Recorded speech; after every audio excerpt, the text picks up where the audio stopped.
I'll go ahead and call to order the Central Oklahoma Transportation and Parking Authority May 3rd monthly meeting. There are no items from the chairman. Are there any residents to be heard? No residents. So item 4 is the approval of the minutes of the April 5th COPTA board meeting. Is there a motion to approve? It's been moved and seconded. Please vote electronically.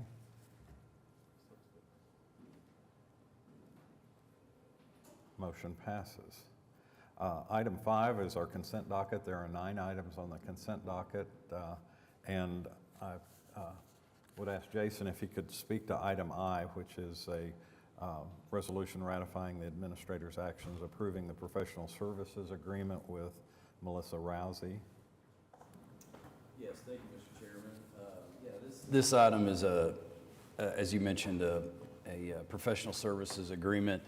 Ms. Rousey, as the board knows, served as the financial services manager for COPTA for a considerable amount of time, has a lot of expertise, and as we begin onboarding a new financial controller and wrap up some items from the triennial review, specifically procedure updates. We wanted to actually just bring in some extra help with both of those tasks, and Melissa has a lot of institutional knowledge, and we're just looking forward to working with her a bit again. This is, I think, maybe the second, possibly the third PSA that we've had with Ms. Rousey. She's helped us out from time to time. One point of clarification I wanted to make is on the estimated annual cost. We had listed $100,000. We don't anticipate this professional services agreement costing near that. So that's something I had seen during the review of the agenda packet, meant to correct, and we just didn't get the number updated. But I would think the range would probably more be around $20,000 to $25,000. But again, with the item today, doesn't obligate us to spend anything, but as we engage Ms. Rousey and she has hours that count towards consulting with us, that's how we'll incur the costs. Okay, thank you. Are there any other items that any trustees would like pulled from the consent docket? If not, is there a motion to approve the consent docket?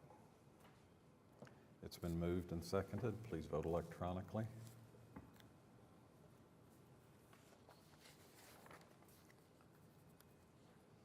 Motion passes. Okay, item 6 is items for individual consideration. Item A is amendment number 2 and restated audit contract with Allen Gibbs and Hulick LLC for auditing services for Central Oklahoma Transportation and Parking Authority's fiscal year 2024 financial statements with an estimated cost of $67,852.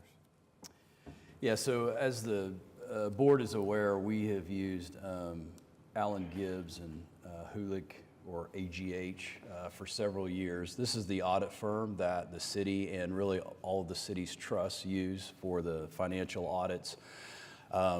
So we're presenting this contract amendment to the board, really more or less as a housekeeping item, in that the city, the trust will all adopt a similar amended and restated contract, get us set up for the next fiscal year of auditing. So not a lot of detail. It is an amendment, so we wanted to put it on the items for individual consideration. Okay, are there any questions or comments on this item? If not, is there a motion to approve? It's been moved and seconded. Please vote electronically. Motion passes. Item B is a resolution ratifying and approving the administrator's approval of amendment number 1 to a sole source agreement with Weatherby Electric Incorporated for Flowbird Strata ticket vending machines for the Rapid Northwest stop locations ending January 5th, 2028. Yes, sir. Thank you, Mr. Chairman. So this item here is, as the item indicates, basically amending our agreement with Weatherby. This is a no-cost item to the trust. In essence, Weatherby is the local dealer for the Parkeon Flowbird technology that we use with our on-street parking meters and our ticket vending machines at Oklahoma City streetcar and rapid transit platforms. And we have a sole source agreement with Weatherby for parts, supplies, maintenance, all of those kinds of things. The software, the back-end software that integrates with Parkeon and Flowbird, we actually pay that subscription to Parkeon/Flowbird, the OEM, if you will, of the equipment. The contract we had with Weatherby contemplated being able to purchase that software subscription from them. Since we're already purchasing that software from essentially Parkeon Flowbird, the manufacturer, we're amending this contract to remove that as something that we would be obligated to pay. So again, a no-cost item, but probably worth a little bit of explanation as to why we are asking to amend this contract. Okay, are there any questions or comments on this item? If not, is there a motion to adopt? It's been moved and seconded. Please vote electronically.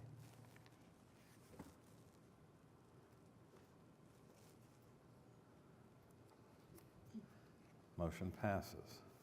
Item C is a resolution extending time to award contract as mutually agreed and authorizing the administrator to award the contract to Manhattan Road and Bridge Incorporated base bid for the First American Museum Riverboat Landing for $6,617,877.54, provided that funding for the project has been identified and grant funding has received pre-award authority prior to the expiration of the extension of time for a contract award, and should sufficient funds not be available, authorizing the administrator to reject all bids. All right. Well, Mr. Chairman, first of all, sorry that you had to read that very long title. Should have brought some water for you today. So, if the trust could give me just a few minutes, I'll try to walk through this rather intricate agenda item. As you know, we've been working diligently on completing the design and bidding the project known as the FAM Landing, the landing that we're building along the Oklahoma River to serve the First Americans Museum, the Okana development. The bids were received in February, and those bids came in significantly over budget. So as you can see, $6.6 million versus about a $5 million budget. So that obviously creates a funding gap. And so staff has been working with the FTA, working amongst ourselves to try to identify some ways to close that funding gap.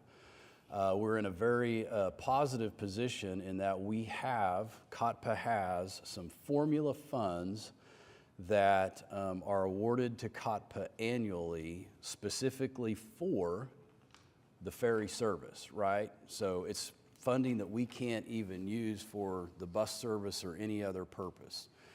So our recommendation is to close that funding gap with these formula funds that are designated for the river.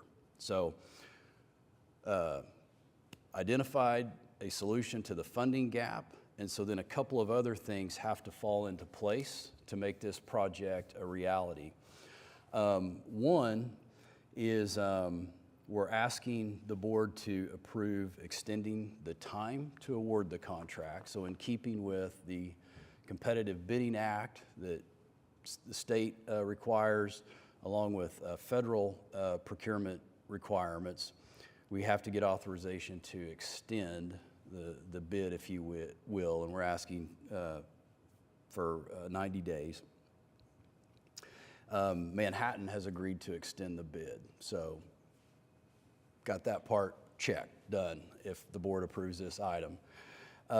Then we have to get what we call pre-award grant authority. So we have the grant funds.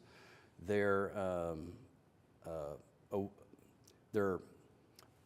allocated, if you will, to COTPA, but we need to still go through the process of processing that grant through the federal grant electronic management system, if you will, and obtain what we call pre-award authority. Before we can do the pre-award authority, we have to clear environmental, and the only piece that we're waiting on the environmental is a permit from the Army Corps of Engineers. Because it's a navigable waterway, we have to make some environmental requirements. So all that said to say is because of these loose ends, if you will, to wrap up and put the project together, we're under a bit of a time frame with that 90-day window. And so that's why in this case, we're asking the board to consider going ahead and authorizing me as the administrator to enter into a contract with Manhattan contingent upon getting the pre-award grant authority from the FTA so that we can allocate those grant funds to the project. So maybe I'll stop there if there's any questions, but that's really the essence of what we're asking the board to do. And we will bring the contract itself back to the board in June for ratification. Okay, are there any questions or comments? I have some comments. This project is being managed by the Public Works Department, is that correct? Yeah, in Yeah, conjunction, yeah. in conjunction with the trust. We always have a public works project manager Right. help us, right? But the consultant, the A&E consultant, was hired by the trust to do this, develop this project. And we were assured over and over again, at least twice, if not more than that, that the project was within budget, the way it was designed. And I'm very discouraged that the bids that were received are more than 30% over the amount that we had identified in the budget. I did investigate a little bit. We did receive 2 bids for this project. So the one that we're awarding is $6.6 million. The second bid was $11.6 million. So it's not like we can go to the second bidder and say, hey, what do you got? I feel especially discouraged about that because we have been working through a very long period in our investment in infrastructure of being over budget on nearly every project that we work on. And every time we say to the consultants, we know this is out there. We know that there's this environment of extreme cost, whether it's labor shortages or long timelines for supplies. We've asked them in pre-bid conferences, what can we do with the contractors to make this less expensive for us? Are we putting too tight a time frame on something? Are we requiring too much in our specs? And every time we come back with, nope, this one's going to be in budget. Nope, we'll be fine. And here we are, 30% over budget. I think that Jason's working on a good plan to get those funds assembled, but this is just endemic of what we're dealing with across the organization in trying to find ways to put together money to meet our residents' expectations and our partners' expectations in the case of Okana here, who has put money into this project. So I just wanted to say that is very disappointing for me. I do think that, I want to say that Jason's discussion about the time extension, I want to say that because of the way that the state's Competitive Bidding Act is written, we can almost never meet the timeline on awarding a contract. So for the trust members who don't normally see city contracts, it's very normal for us to have an extension of time. But then particularly because this trust only meets once a month, it's a little bit easier when the city council meets every other week to hit those timelines. that, I can't remember, it's 30 or 45 days to award the contract, is literally never enough to tabulate the bids and award the contract. So in almost every case, we say we need an extension. Bidders are well aware of that, and they're accustomed to holding their prices firm. I also wanted to mention that the Corps of Engineers permit has been sitting on the commander's desk with the Corps for a while now, and we have another permit for the pedestrian bridge in the river. The city, has another permit for the pedestrian bridge in the river that is also sitting. And the city engineer, public works director will call the Corps today to see if we can get that freed up. This is always a circumstance where we don't want to poke the bear too hard, too many times, because we've got to have a good relationship with them. But I assure you that we will be reaching out to them today to see if we can get that permit moving. We don't have any reason to think that there's anything wrong with it. It's been processed through all the staff. It's just waiting for an approving signature. So that's it. Okay. Does anybody else have any questions or comments? Thank you, Laura, for your comments. I think they're appropriate. So if not, then is there a motion to adopt the resolution? It's been moved and seconded. Please vote electronically.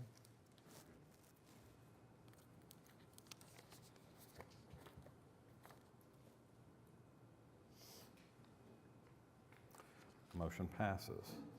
Item D is a resolution amending the Central Oklahoma Transportation and Parking Authority's fiscal year 2024 budget and directing the administrator to implement and administer the amended budget.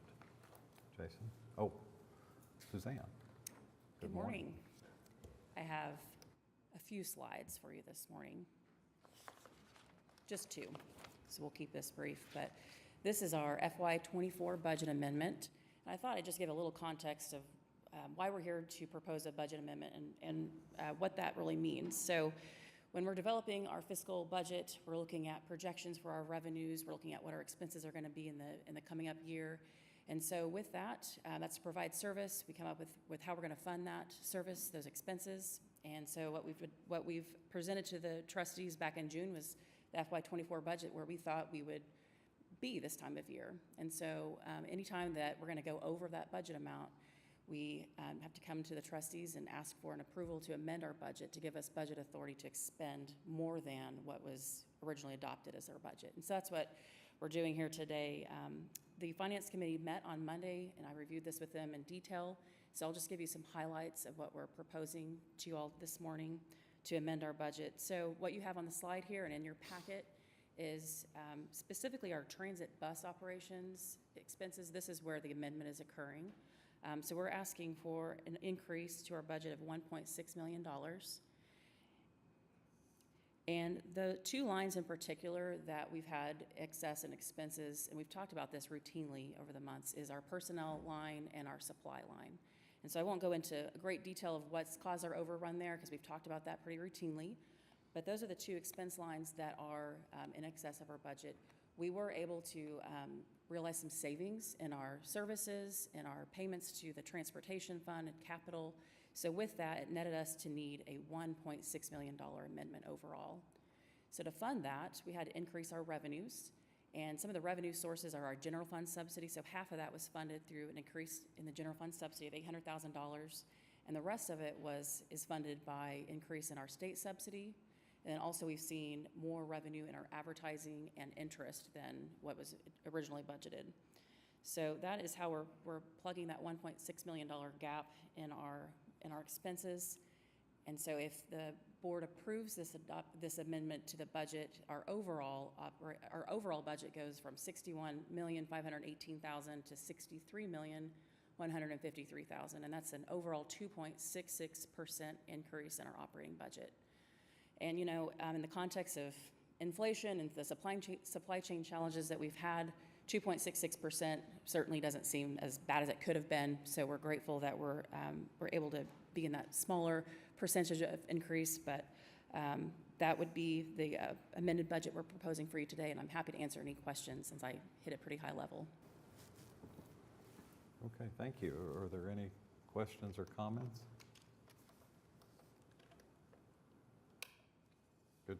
job. Thank you. Is there a motion to adopt the resolution? It's been moved and seconded. Please vote electronically. Motion passes. Item 7 is to receive our financial reports of the budget to actual, and we're going to strike this item today and bring it back at the meeting in next month, and hopefully both March and April will be approved or received at that point.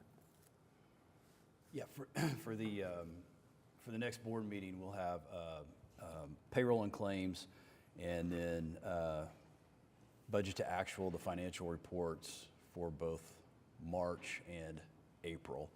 And just to make sure the trust is aware, I'd asked the chair and I had talked, and I had asked that we consider striking that item with the idea that as we were really doing some reconciliations in preparation for this meeting, there were some variances that we kind of felt like we probably needed a little bit more explanation, maybe a little bit more time so that we can convey accurate information. So with that, if we can strike that item, give us a little bit more time to work with accounting, then when we come back next month, we'll have all the information that we think is relevant to explain any variances from budget to actual.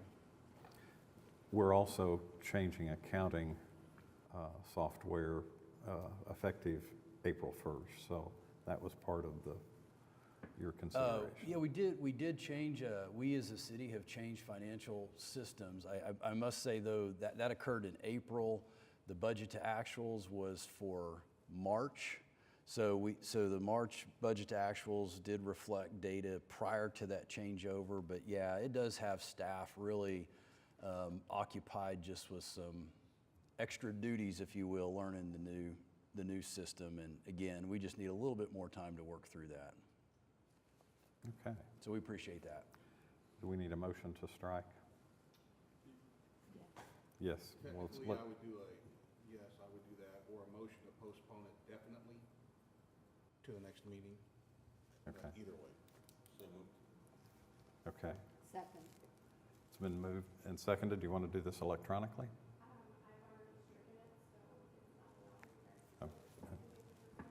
Okay. It's been moved by Robert. Ruiz, yes. And I seconded. Okay. Do we want to go ahead and vote? Aye. Aye. Aye. Okay. Motion passes. Item 8 is our financial reports. So, Jesse, do you want to give us an update on the Rapid Northwest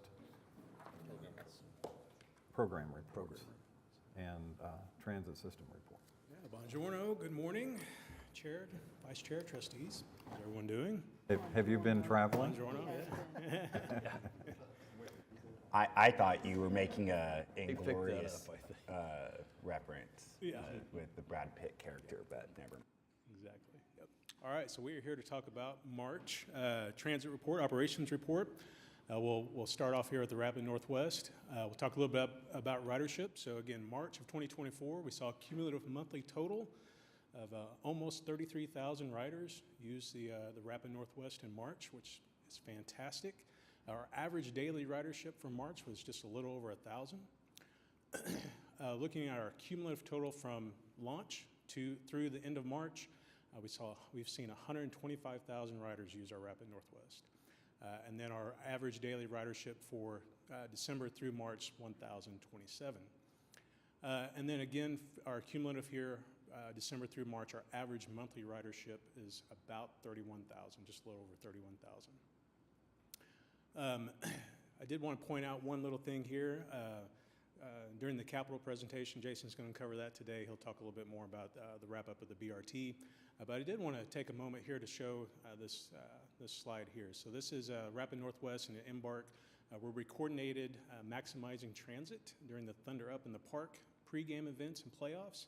So what does that mean? So Armando and the marketing team worked closely with the Thunder. And what we did was we were able to provide Rapid Northwest service directly to the arena stop, where we shared the OKC streetcar stop. So folks could get on at the Rapid Northwest park and ride, right? Use the BRT, travel all the way down and essentially get dropped off front door service at the Paycom Center using the Rapid Northwest. So really appreciate the coordination with the Thunder to be able to do that. Another thing that we were able to do was we were able to test the idea of being able to also get to the Santa Fe station, right? So with the additional BRTs coming online, what would that take for us to still be able to maintain our headways of 12 to 15 minutes during peak service, but still be able to get to Santa Fe station? So we tested that out, and looking forward to being able to test that further. So with that wraps up the Rapid Northwest. I'll pause there, allow any questions to talk about the Rapid Northwest before I move on to regular transit. I'm sorry, you did say you were going to do this for the next 2 games That's right. in Oklahoma City? That's right. Yep. Good. Any other questions? All right.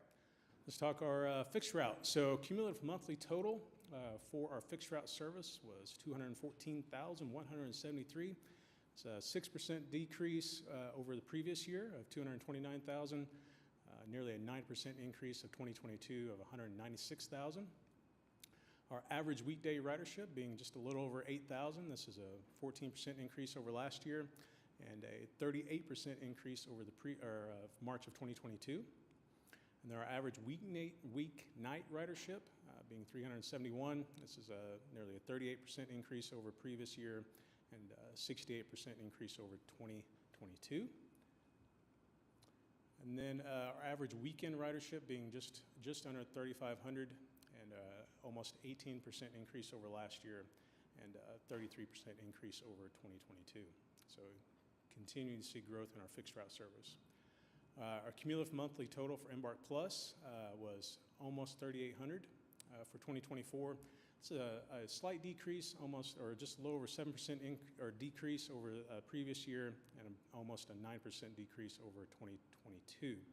This again goes back to what we've mentioned several times when it comes to the slight decrease for paratransit. We've seen a lot of folks using the telehealth, things like that. We're staying averaged for the entire year, but again, a slight decrease. I did want to point out one of the things that we're doing here. This is the 2024 Women's College World Series.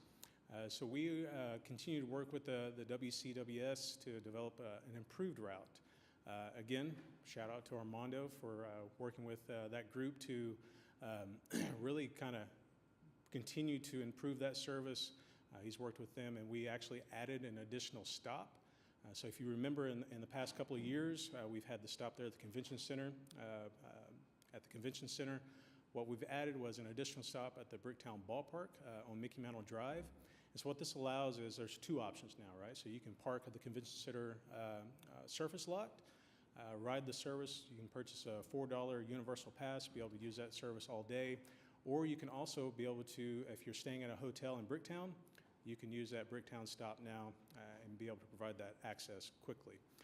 So we would be running on the hour and half hour, and then just a few minutes later, we'll be doing that pickup in Bricktown. So every 30 minutes, we'd essentially be picking folks up downtown and taking them to, again, front door to the the Women's College World Series. So looking forward to bringing that back again this year. That kicks off toward the end of May, 1st of June. So we'll be happy to bring ridership of that service. And then also I wanted to point out, I wasn't here, but you guys may have seen, we had the Memorial Marathon going on, the Arts Festival, so lots of activity going on downtown. As always, we are a part of that. And so Embark coordinated with the Oklahoma City Police Department, Public Works Emergency Management to help support that Memorial Marathon. This is a photo of our support coming downtown. So our Jimmy Friend and Byron Richmond, they coordinated this support. We had our bus operators, they volunteered to come in, some of them on their days off, to be able to provide this support. So essentially what we did was brought all of our buses downtown, and we used our buses behind those barriers just for extra protection, right? This is something that the city of Oklahoma City does also with their trash truck services to help block those roadways, really to make sure that we provide a safe event for those running the Memorial Marathon, right? And then quick shout out to Jimmy and Byron there, again, coming in on their days off, Saturdays and Sundays, early in the morning. This is 3:30, 4 o'clock in the morning where they're help coordinating that. being downtown, making sure there are operators while they stay with the buses, making sure that they're able to get breaks, maybe get a little bit of breakfast, things like that. Just really, really appreciate everybody coordinating that. That's our fixed route service. So before I jump into the streetcar, pause there. Any questions? Go ahead. No. Did you have one? No? Well, let's not dance around the fact that those photos, would you go back to the row of buses? The row of buses, yep. I just want to applaud. Yeah, pretty yeah, yeah. awesome, right? That is that's great photo. Like, Well, shout out to Lloyd Rosen. He was, again, part of the team that was out there at 4 o'clock in the morning, making sure that I get the cool shots to show. no, this is incredible. I don't know if there's a way that can be forwarded to the Ward 2 office. Figured out a way to do that, yep. I'm just saying the lighting, the wet ground, that's the stuff film studies people live for. So thanks for making that. It's so cool. On a more serious note, looking at your numbers for the fixed route and I guess rapid, and we've seen those increases. How are we doing? How is Oklahoma City doing? It seems like it's going well, but how are we doing? Like just in a considering the downturn we saw from COVID, and I know that was a national conversation, and where ridership really, has lagged. Where are we at from 2020? Yeah, no, I'd be happy to talk about that. So our, we constantly stay in contact with our peer cities, right? Those cities that are similar to us in size and population. I'll tell you, we are doing much better than most of them. We are, as far as employment goes, we're significantly better than most of our peer cities. A lot of our peer cities are still struggling filling those roles. There are several peer cities that still haven't went back to full service yet.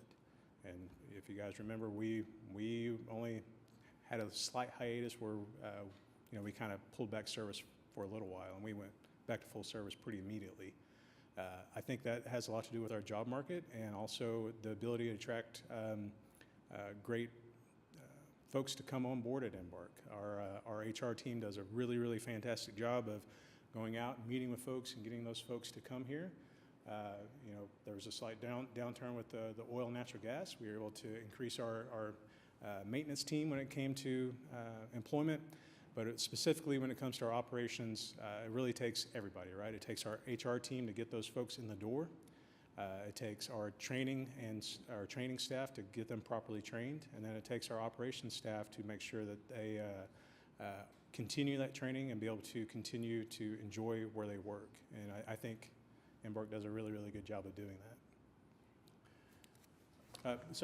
But as far as ridership goes, again, we are above average with our increase and getting closer to our pre-pandemic numbers. We're still slightly below that, but we're getting very, very close and continue to see that increase. Yeah, I'll add just a bit to that. And in fact, we were preparing to share some of this in our budget presentation to council. But we do look at the peer systems, if you will, that Jesse had mentioned. But we also just kind of, and it's kind of random, but we look and we say, well, what are some mid and even some larger systems like, New York City, New York Transit and LA and those kind of systems.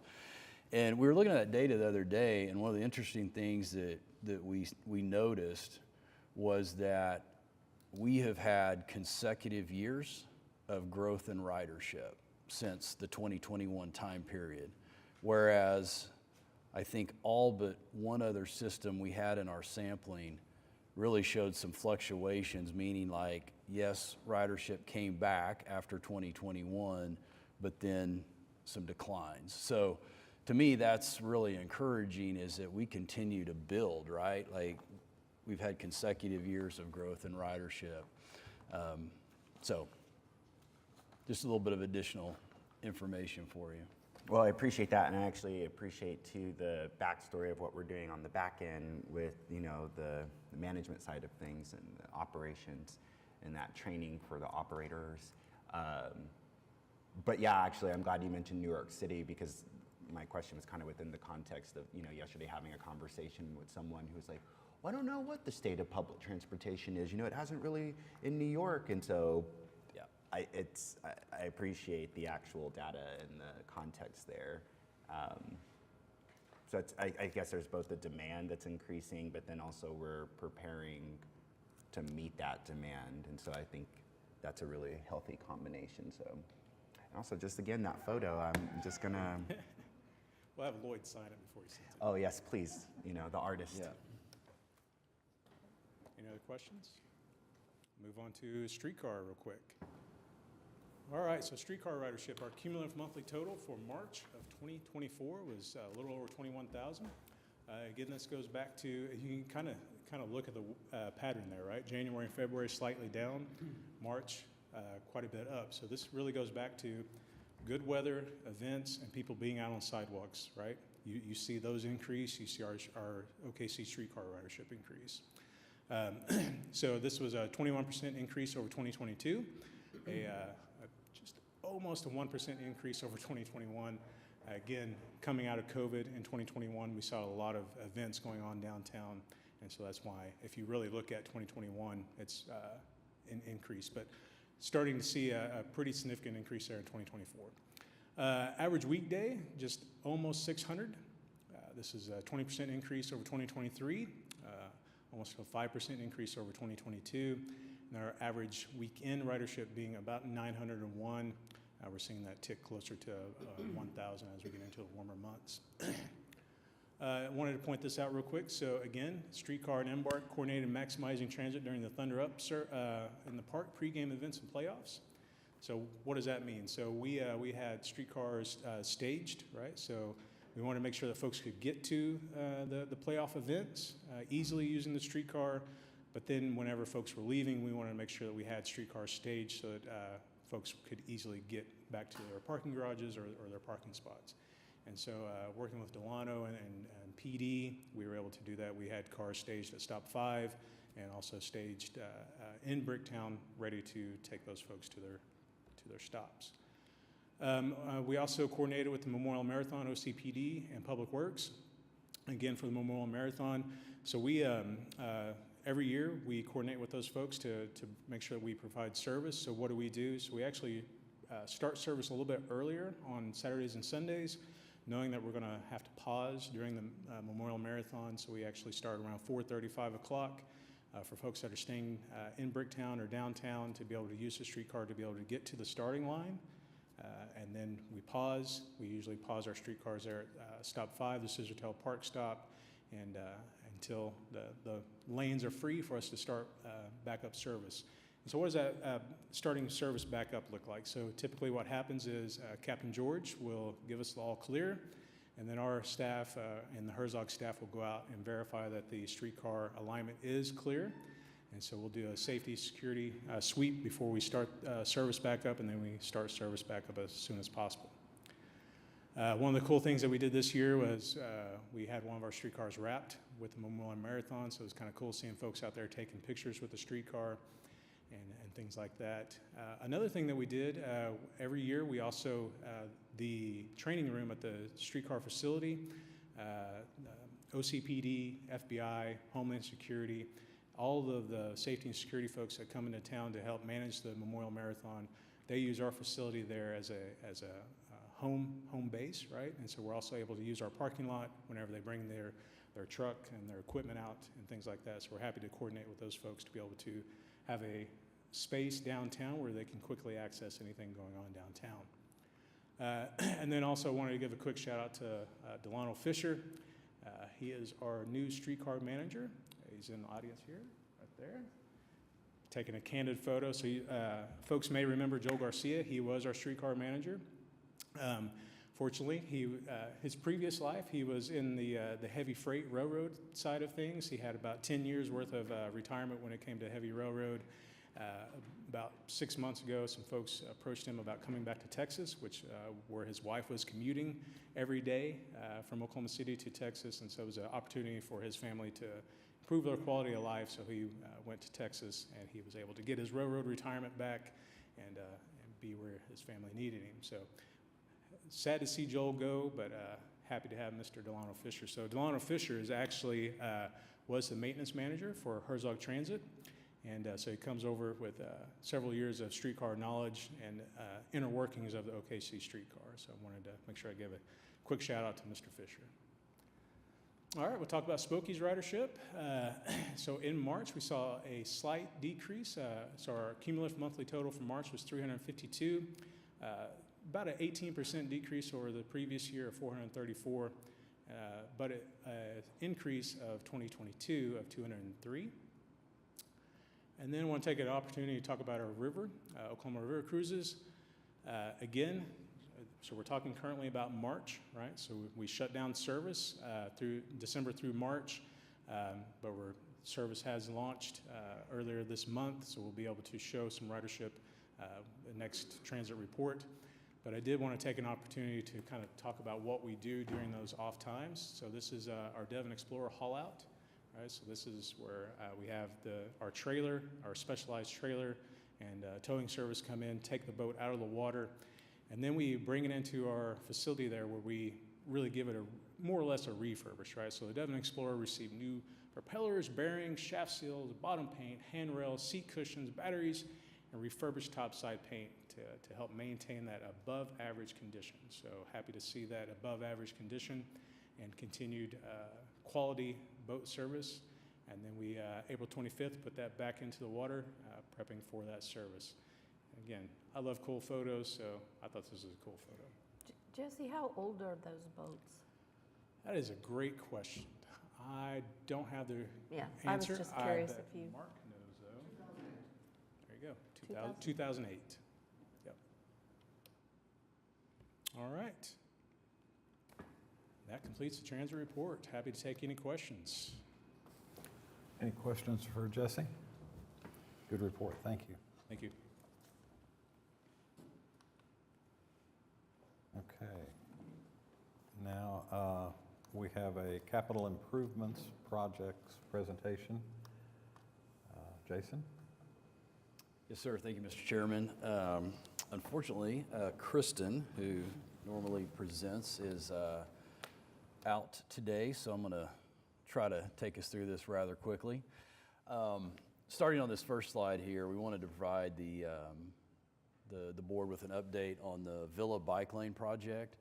And I think it's a good time to kind of remind the board and anyone that might be listening interested to the project that, you know, we talk a lot about the Rapid being a BRT service, which rightfully so. That is what we have primarily been focused on constructing and operating. But just a nice reminder here that as we put the project together, we really tried to envision more than just a BRT transit service. We really wanted to try to emphasize mobility options within and to be able to connect to the corridor.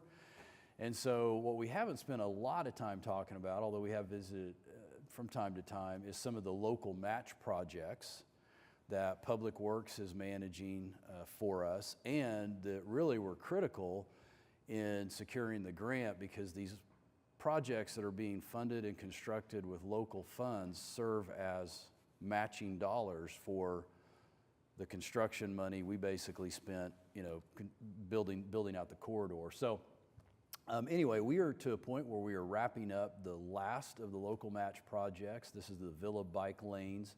I say bike lanes, use that term probably a little loosely. It's a lot of sharrows, but primarily Villa, all the way from 10th Street to 62nd Street, is being improved from a connectivity standpoint by, one, putting in some bike amenities, sharrows primarily, but also finishing the build out of the sidewalks. So there's sidewalks along Villa, there's not necessarily, but there are some places that don't have sidewalks. And so just like we did with Independence, as part of the BRT project, we're making improvements to make sure there's a seamless sidewalk connectivity. So this project should wrap up. And so why is that critical? Well, when the last local match project wraps up, it gives us an opportunity to kind of pause, because we have the BRT corridor built, we've got the local matching projects finished up.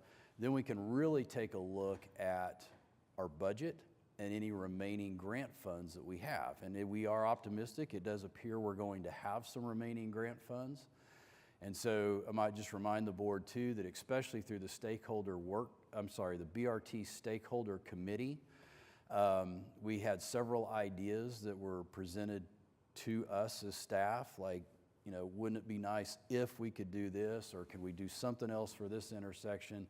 You know, various things came up, and we kept a list of those potential adds, if you will. So once a project is wrapped up and we kind of know where we're at in terms of any remaining grant funds, then we'll start looking at those other additional connectivity improvements and bring something back to the board to consider. So although we're wrapping the project up, it looks like we're going to be able to make some additional improvements in the future. So speaking of wrapping up the BRT, we do plan to take final acceptance of the contract that we had with Rudy Construction for the actual corridor itself. We want to bring that to the board in June. And as I just mentioned, we'll be able to determine what type of funding we might have to prioritize pedestrian connectivity throughout the corridor. And then just a quick update on our headquarter remodel. Again, 2000 South May, this has been a project we've been talking about for some time in terms of the need to remodel, do some space planning. We've outgrown the facility. We are continuing to focus long-term efforts on the idea of a new facility that would accommodate all of staff and include some room for growth. But in the meantime, we have to deal with the fact that we are out of room at South May. So we're dealing with that issue, which is a good issue to have. We're continuing to grow as an agency and provide more service. We're dealing with that issue in two ways. One is we're continuing to work with Beck Design to revisit the concept design plans that were conducted, or I should say delivered last year, and kind of bring that to a final design that we'll present to the board on how we can get the best bang for our buck out of the South May facility hopefully within budget. But we are going to have to move some people that are currently working at South May to another facility, just simply to make room for the employees. And so I think this has been shared with the board before, but just to revisit it briefly, the Santa Fe Depot has some open space. We had a tenant move out of the Santa Fe Depot that created a space opportunity to where we basically, with furniture, a few fixtures, some paint, minor improvements, we'll be able to transform that space into a really nice office environment for primarily our admin staff. And I think Suzanne might have already shared some of that with the board, but essentially most of the admin staff, with the exception of HR and a few others, will move over to the Santa Fe Depot. So we'll keep you updated on that. And that'll conclude the capital projects update. Jason, going back 2 slides to the one that talked about the winding up of the BRT, Yep. and you said you'd have additional funds. The Penn Square sidewalk did not get included in the original build-out, and is that one that's being added to because we have excess funds? Yeah, thank you for bringing that one up, because that is definitely one that we as staff, we know the board wants to see come to fruition. So kind of on that list of priorities, that one is at the top of the list, having a pedestrian connection from that platform at Penn Square, a nice sidewalk that That goes down folks to can the use parking down to the garage, parking to lot. the parking lot, yeah. Yep, and then there's also a couple of additions or extensions, if you will, to a few of the platforms to allow for more space, a more ideal space for people to navigate, moving from putting their bike on the front of one of the BRT buses to the platform. So those are probably projects at the top of that priority list, and then we'll look probably primarily at street crossing improvements, whether that be more continental striping or whatever we can do to make it easier to get across the street and connect to the transit. Okay. Are there other comments or Questions? Yeah. So I've contributed to the list as someone who is on the stakeholder group, and I'm looking forward to seeing what funds we'll find available. And then I'll also look forward to what we can't address there, making sure that, you know, they're at the top of our priority list heading into next year's bond.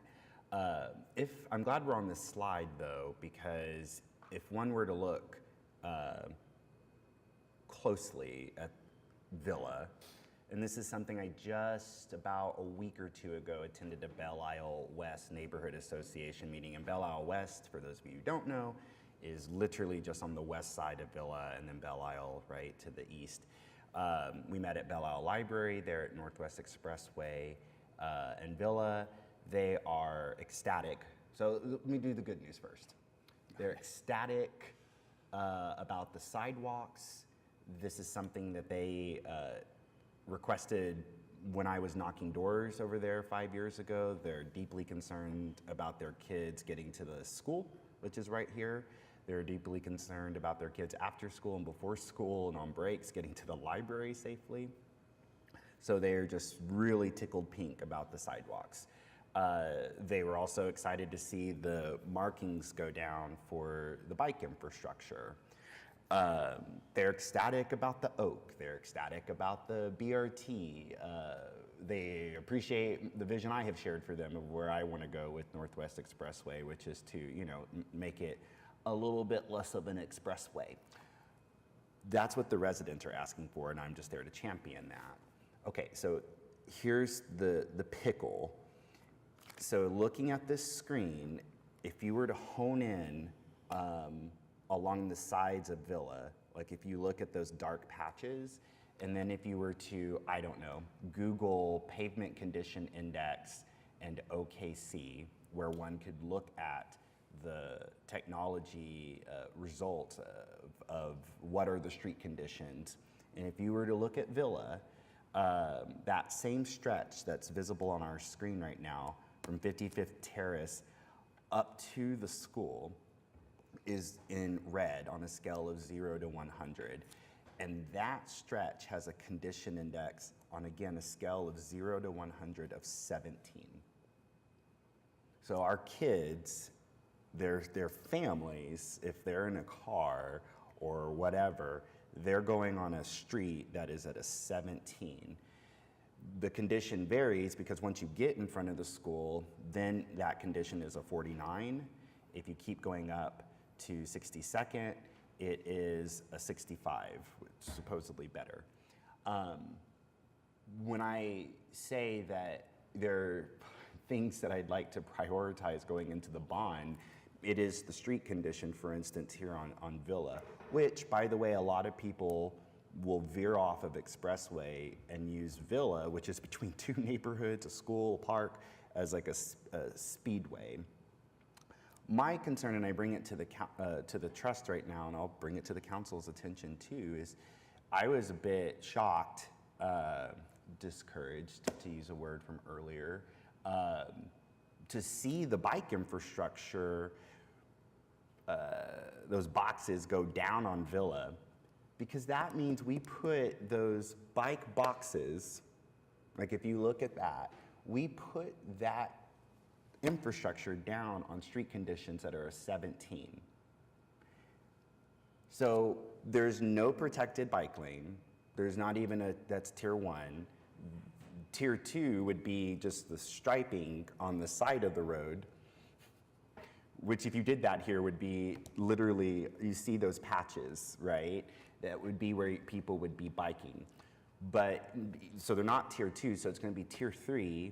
They're gonna be biking on patches that say, here's where you ride your bike. I just don't understand. By the way, I do understand the ways in which, and it took me not just the 5 years of being on council, but the 4 years prior being on this trust. I understand, so please don't misunderstand me when I make this critique. I do understand how the state has limited us to sales tax as our primary funding source. I understand that we only get to tap into the bond every 10 years for property tax. I understand that. I understand that grants are what we have to then cobble together to create this hodgepodge of funding sources. I understand it. I understand the restrictions on us.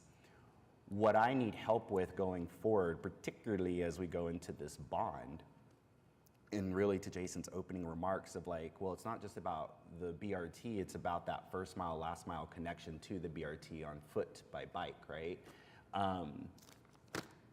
I think there has got to be, and maybe there was, I don't know, it just doesn't seem to be, I think there's got to be a more holistic approach at the beginning creation of these sorts of projects where we are thinking about, if you're going to put bike infrastructure down on this street, what is the street condition? Let's resurface that street. And that wasn't, if it was done, you would not know it because we are putting down this bike infrastructure on street conditions that are a 17. And we might be uncomfortable with me saying this, but I just need you all to know this is actually what I'm hearing at the Belle Isle Neighborhood Association meeting, right there at the library on this street. So there's no way I can go in there and like paint a rosy picture because behind them are these street conditions that they live with every day of their lives as families and single folk.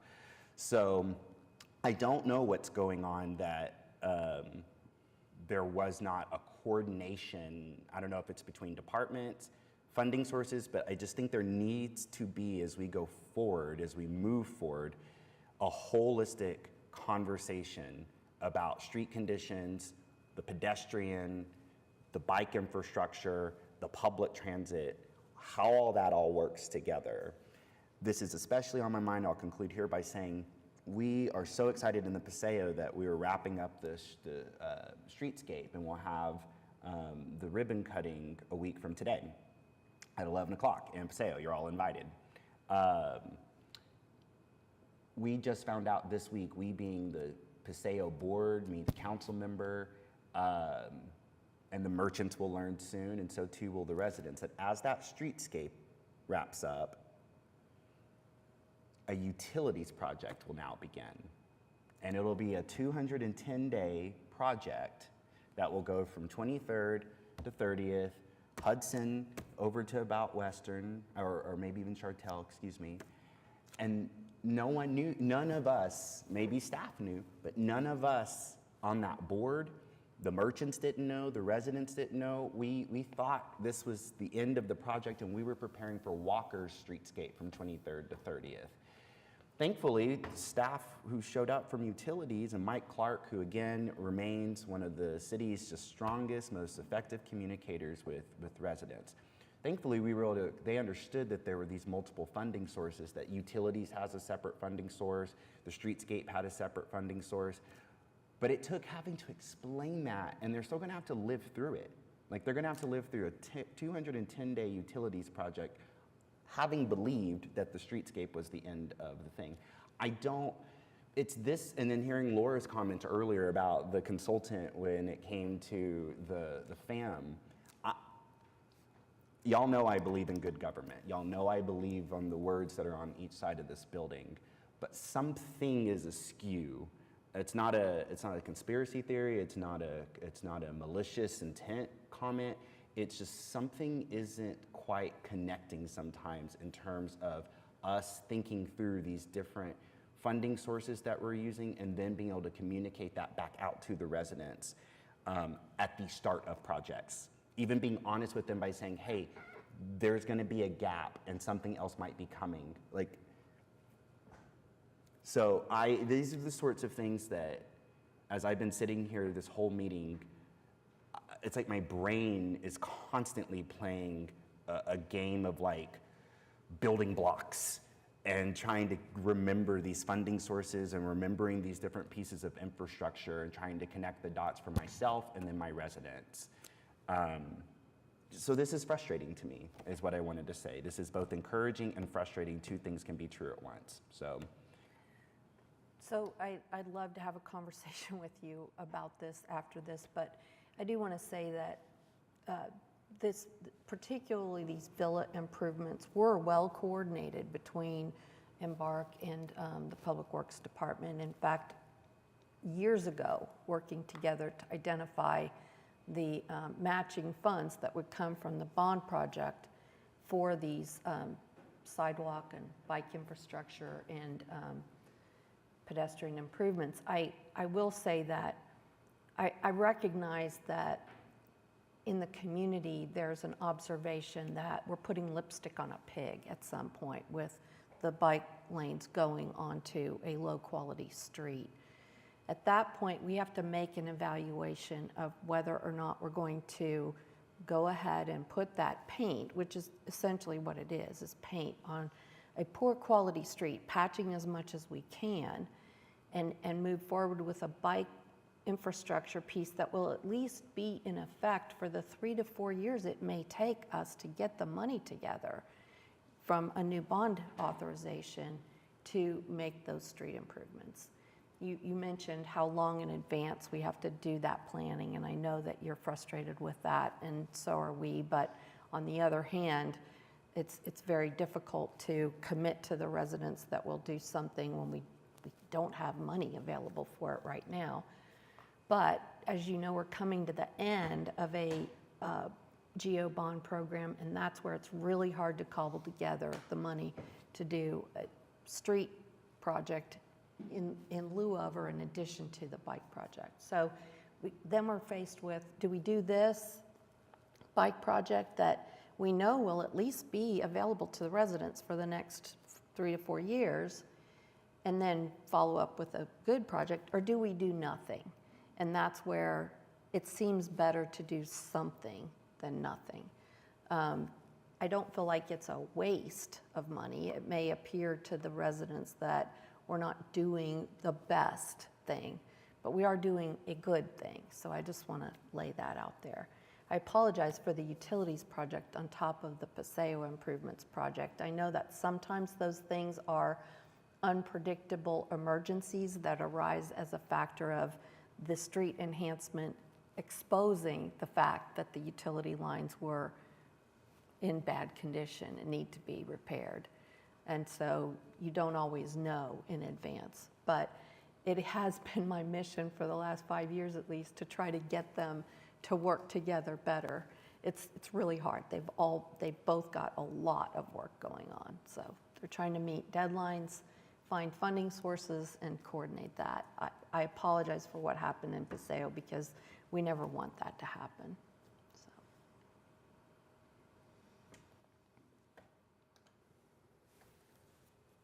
Okay, are there any other questions or comments about our program reports?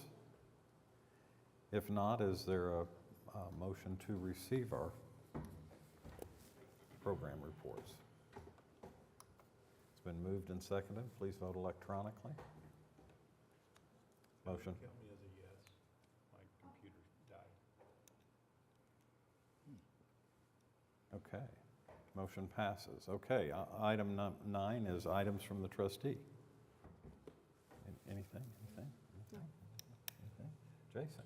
Well, a couple quick things. I wanted to let the board know that the Embark Well program that I know you're familiar with was selected by the National Aging and Disability Transportation Center as one of 14 innovative transit services that they found throughout the country. So just wanted to make sure we advise the board of that and thank Becky Nolan and her team for all the work that they do, continuing to make those programs happen.